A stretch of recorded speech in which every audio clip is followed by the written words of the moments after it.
क्या आपने कभी सोचा है कि वर्ल्ड की सबसे मिस्टीरियस, सबसे डेंजरस और सबसे अद्भुत कॉन्टिनेंट के बारे में?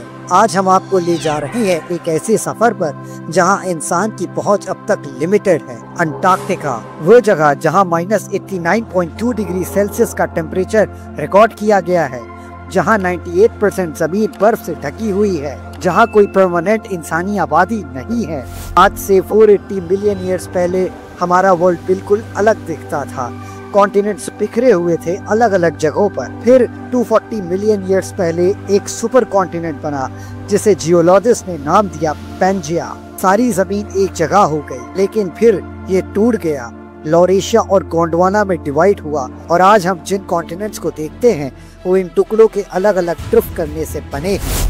वैसे हम जमीन के लिए कितना लड़ते हैं, लाइंस खींच ली, बॉर्डर्स बना लिए, ऐसा बिहेव करते हैं जैसे ये वर्ल्ड हमने क्रिएट किया हो और अपना नाम लिख दिया हो। कल को न जाने ये टुकड़े कहाँ जाएंगे, कौन सी मिट्टी कहाँ जाएगी, किसमें मिलेगी, क्या पता। एनीवेज, आज 7 कॉन्टिनेंट्स हैं और इन सब में सबसे मिस्टीरियस कॉन्टिनेंट है अंटार्कटिका। अंटार्कटिका को अक्सर कॉन्टिनेंट ऑफ सुपरलेटिव्स कहा जाता है। ये वर्ल्ड का सदर्न मोस्ट और 5th लार्जेस्ट कॉन्टिनेंट है।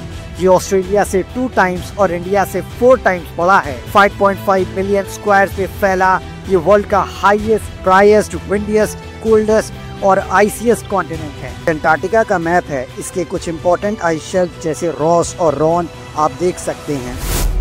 सबसे पहली मिस्ट्री देखते हैं, the mysterious blood falls of Antarctica. ये रेड वाटर देखने से ऐसा लगता है कि जैसे खून का झरना बह रहा हो। इसकी क्या वजह है? एक्चुअली पहले रिसर्चर्स को लगता था कि जो पानी का रेड कलर है वो शायद रेड एल्गी की वजह से हो सकता है, लेकिन अब नए रिसर्च ने ये बताया है कि ये वाटरफॉल आयरन से रिच है। जब ये पानी ग्लेशियर से बाहर निकलता है और हवा में मौजूद ऑक्सीजन से रिएक्ट करता है तो उसमें एक केमिकल रिएक्शन होती है जो उसे ब्लड जैसा रेड कलर दे देता है। एक और चीज जो साइंटिस्ट को कंफ्यूज कर गई थी वो थी इस जगह का टेम्परेचर। इस जगह का टेम्परेचर अराउंड -19 डिग्री सेल्सियस है। इतनी एक्सट्रीम ठंड में पानी बह रहा था, जम नहीं रहा था, ये काफी सरप्राइजिंग था। लेकिन 2003 में पता चला कि इस पानी में नमक का लेवल बहुत ज्यादा है, इतना ज्यादा कि समुद्र के पानी से भी डबल। ये हाई सॉल्ट कंटेंट पानी के फ्रीजिंग पॉइंट को नीचे कर देता है, इसी वजह से इतनी ठंड में भी पानी लिक्विड फॉर्म में ही रहता है। Second mystery, rain forest Antarctica. 90 million years पहले अंटार्कटिका एक हरा भरा रेन फॉरेस्ट था। जहां आज बर्फ है वहां कभी इटली जैसा वार्म टेम्परेचर और ग्रीनरी से कवर्ड रेन फॉरेस्ट था।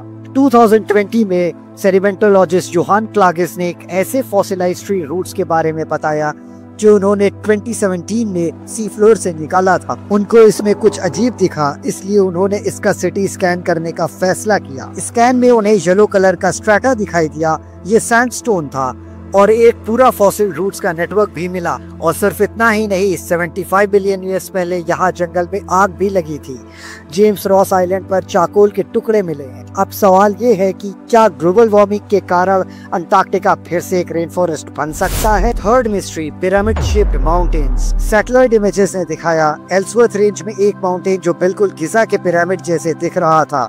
इंटरनेट पे कुछ लोगों ने कहा ये एलियन या एंशिएंट सिविलाइजेशन के निशान है, लेकिन साइंटिस्ट का कहना था ये ग्लेशियर्स के कन्वर्जेंस से बने हैं, एक बिल्कुल नेचुरल फॉर्मेशन है जैसे Matterhorn peak. Fourth mystery, mysterious lake Vostok. ये लेक अराउंड 15 मिलियन ईयर से बर्फ के नीचे सील्ड है। 4000 मीटर थिक आइस के नीचे छुपी लेक वोस्टॉक नासा के मुताबिक साइज और वॉल्यूम के हिसाब से वर्ल्ड की सबसे बड़ी फ्रेश वाटर लेक्स में से एक है और ये नॉर्थ अमेरिका की लेक ओंटारियो के बराबर है। यहाँ जो ऑर्गेनिजम्स मिले उनसे ये इंडिकेशन मिलता है कि वो अपनी एनर्जी लेक में मौजूद मिनरल से और नीचे के बेड रॉक से लेते हैं। ये एक यूनिक इकोसिस्टम हो सकता है।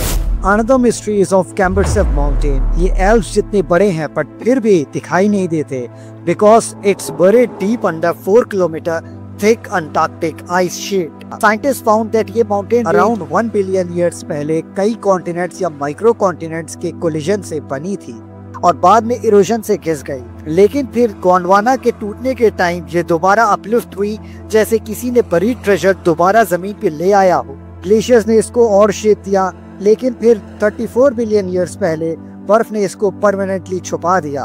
अभी के लेटेस्ट रडार और सैटेलाइट स्टडीज से इसके राज काफी हद तक सॉल्व हो चुके हैं। पर अंटार्कटिका की मिस्ट्रीज अभी खत्म नहीं हुई। अब जानते हैं कि यहाँ के रिसर्च स्टेशन और यहाँ की ह्यूमन लाइफ कैसी है। मैकमर्डो स्टेशन अंटार्कटिका का सबसे बड़ा स्टेशन है। ये 1250 लोगों को सपोर्ट कर सकता है। More than 80 buildings, laboratories, fire house, dormitories, stores और कॉन्टिनेंट का ओनली ATM यहाँ मिलता है। बेस एस्पेरेंजा अर्जेंटीना का बेस है, जहाँ अंटार्कटिका का पहला ह्यूमन बर्थ हुआ, पहला स्कूल और पहला शॉर्ट वेव रेडियो ब्रॉडकास्ट है। हर साल 4500 साइंटिस्ट 70 से ज्यादा स्टेशंस पर अंटार्कटिका विजिट करते हैं, लेकिन विंटर में सिर्फ 1000 लोग रह जाते हैं। वैसे क्या आपको पता है कि वो पहला इंसान कौन था जिसने अंटार्कटिका को देखा? कैप्टन जेम्स कुक ने इस कॉन्टिनेंट को 1772 से 1775 में ढूंढने की कोशिश की, लेकिन वो कॉन्टिनेंट से सिर्फ 80 माइल्स दूर रह गए। कुक ने कॉन्फिडेंटली कहा, कोई भी इंसान मेरे से आगे नहीं जा सकता। बट 1821 में जॉन डेविस शायद पहले इंसान थे जिन्होंने अंटार्कटिका की जमीन पर पैर रखा, लेकिन पहली कंफर्म लैंडिंग 24 जनवरी 1895 को हुई, जब हेनरिक बुल की लीडरशिप में एक छोटी बोट से कुछ लोग वहां उतरे। इस बोट में 6 या 7 लोग थे, लेकिन एग्जैक्ट ये क्लियर नहीं है कि इनमें से सबसे पहले अंटार्कटिका की जमीन पर कदम किसने रखा। नॉर्वे के कार्स्टन बोर्जग्रेविंग ने कहा कि वो पहले थे, लेकिन न्यूजीलैंड के एलेक्जेंडर वॉन और कैप्टन लेनार्ड क्रिस्टेंसन ने भी ये दावा किया कि उन्होंने ही सबसे पहला कदम रखा था। जब से 19वीं सेंचुरी में पहली बार अंटार्कटिका को देखा गया, तब से ही अलग अलग कंट्रीज के पोलर एक्सप्लोरर्स ने इस पर अपना दावा जमाना शुरू कर दिया था। वर्ल्ड वॉर 2 के बाद ये दावेदारी और इंटेंस हो गई। नेचुरल रिसोर्सेज एक्सप्लोर करने का जुनून था और जियोपॉलिटिकल फायदा उठाने की रेस भी। 1959 तक 7 कंट्रीज ने ऑफिशियली अंटार्कटिका के कुछ हिस्सों पर क्लेम कर दिया। ये कंट्रीज थी UK, New Zealand, France, Norway, Australia, Chile और Argentina.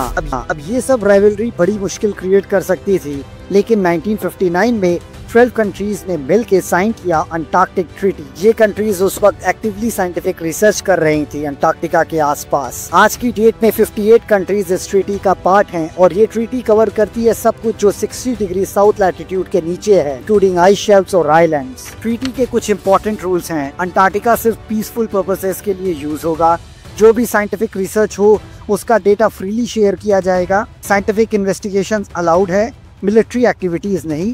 No nuclear explosions and no disposal of nuclear waste. पर क्वेश्चन ये है, इतने सारे देशों को अंटार्कटिका चाहिए क्यों? कुछ प्रिडिक्शन सजेस्ट करते हैं कि अंटार्कटिका के नीचे 200 बिलियन बैरल्स ऑयल हो सकता है, कुवैत या अबू धाबी से भी ज्यादा। आज के टाइम पे उस ऑयल को एक्सट्रैक्ट करना मुश्किल है और एक्सपेंसिव है, लेकिन फ्यूचर का क्या पता। 2048 में जब ये ट्रीटी रिव्यू होगी तो हो सकता है दुनिया की एनर्जी नीड्स इतनी बढ़ जाए कि लोग डेस्परेट हो जाएं। और बात सिर्फ ऑयल की नहीं है। अंटार्कटिका का स्काई अनयूजुअली क्लियर है, clear and radio interference free. Deep space research satellite trekking के लिए परफेक्ट है, लेकिन इसी वजह से ये कोवर्ट सर्वेलेंस और रिमोट कंट्रोल वेपन सिस्टम के लिए भी परफेक्ट है।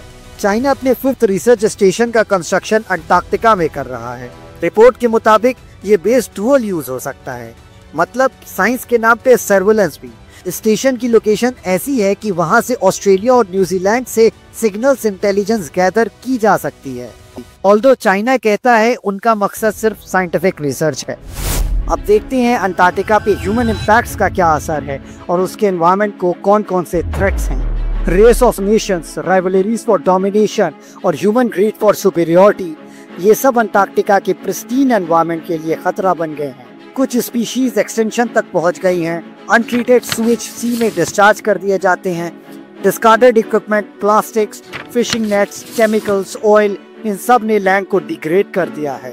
ग्लोबल वार्मिंग से ग्लेशियर्स पिघल रहे हैं, कुछ आइस शेल्फ्स कोलैप्स कर चुकी हैं, ओशंस पे ऑलरेडी ओवरफिशिंग हो चुकी है और अब अंटार्कटिका भी उसी ग्रीड का नया शिकार बन सकता है। Pollution from tourism and ships, ये सब डिस्टर्ब कर रहे हैं वहाँ की डेलिकेट वाइल्ड लाइफ और एनवायरनमेंट को। अभी तो माइनिंग बैन है, बट जैसा कि 2048 में इस ट्रीटी का रिव्यू होना है, सो ह्यूमन ग्रीड को एक नया चांस मिल सकता है और अंटार्कटिका का फ्यूचर इस ट्रीटी पे डिपेंड करेगा। पॉइंट इज, अंटार्कटिका सिर्फ बर्फ का एक टुकड़ा नहीं है, ये एक सेंसिटिव इंडिकेटर है ग्लोबल चेंज का।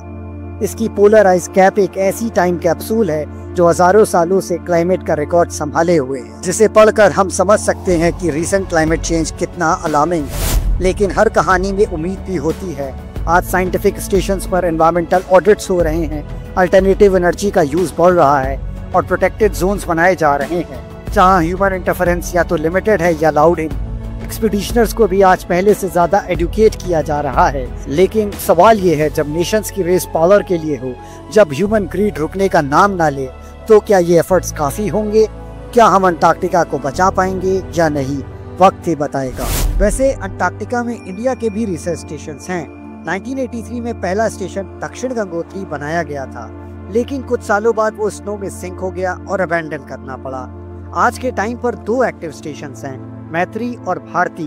वैसे इंडिया का आर्कटिक में भी रिसर्च स्टेशन है। अगर आपको पता है तो कमेंट करो।